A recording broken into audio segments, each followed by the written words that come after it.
So the last two videos I talked about contrast training. In this video I want to talk about French contrast training more specifically. So if you don't know what the French contrast method is, it was popularized by Cal Dietz in his book Triphasic Training, and Gilles Comedy, who was a French track and field coach, was the first person to start implementing it with his athletes. So what the French contrast method is, it's a series of 4 exercises, and the 4 exercises performed with limited amount of rest. I believe Cal Dietz suggests just going from one exercise to the next without taking a designated amount of time. And the specific exercises involved and the order that they go in would be something like a compound movement such as a trap bar deadlift or a squat first, followed by an unloaded or a bodyweight plyometric such as a vertical jump, a hurdle jump, a box jump, a broad jump, etc., followed by lightly loaded jumps, something like a empty trap bar jump, counter movement jump, or a counter movement jump loaded with dumbbells or a barbell on your back. And the last exercise is typically an assisted jump, something that emphasizes the speed of the movement over the force production, something like a band assisted counter movement jump or reactive jump. So to the question of whether or not this method works, the answer is yes for most people. There has been some research that has looked at the efficacy of this method,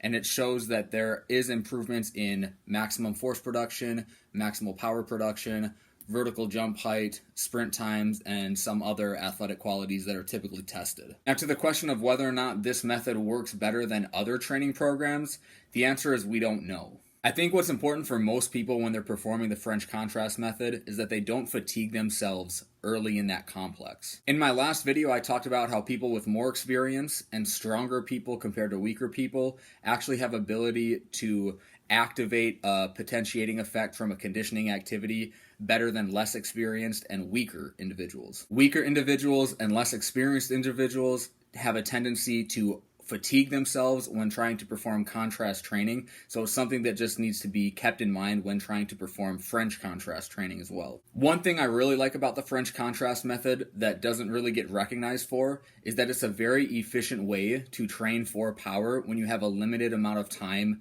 in your training schedule. So in Cal Dietz's book, he talks about performing all 4 exercises in a series with limited amount of rest, and then once you complete the 4 exercises, then taking about 3 to 4, maybe 5 minutes of rest between sets. For most people, performing 3 to 4 rounds of the French contrast method is going to provide a very effective stimulus, and it's something that can be achieved within 15 to 20 minutes. However, if you do have the time to take more rest between exercises when performing the French contrast method, I would highly suggest it. Potentiation effects typically peak between 6 to 12 minutes. There are 2 other primary modifications I would like to make to the original French contrast method. 1, the loading parameters of the first exercise, the strength movement. The original French contrast method calls for a percentage of 80% of 1 rep max and higher. However, research suggests that 60 to 84% is that optimal zone for achieving potentiation. Going too heavy could potentially lead to fatigue. And the second modification, I would change the order of the exercises performed. So like I said in the beginning, the French contrast calls for a heavy movement, a body weight plyometric, to a lightly loaded plyometric, to an assisted plyometric.